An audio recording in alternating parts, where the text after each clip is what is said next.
Pour moi, c'est plutôt un soulagement parce que ça efface ce corps souffrant, ça efface tout ce qu'il n'aurait pas voulu, ça efface cette dépendance, ça efface aussi l'affaire Vincent Lambert qui était extrêmement violente, ça efface beaucoup de choses et ça remet un peu les choses dans le rationnel, c'est-à-dire ce qu'il aurait voulu pour lui-même, point. Dans la nuit de lundi à mardi, je passais la nuit avec lui. Voilà, c'était assez insupportable.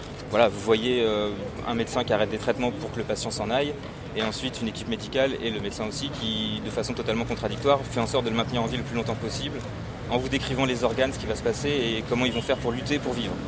Et c'est quelque chose que vous voyez physiquement quand vous assistez à ce genre de choses.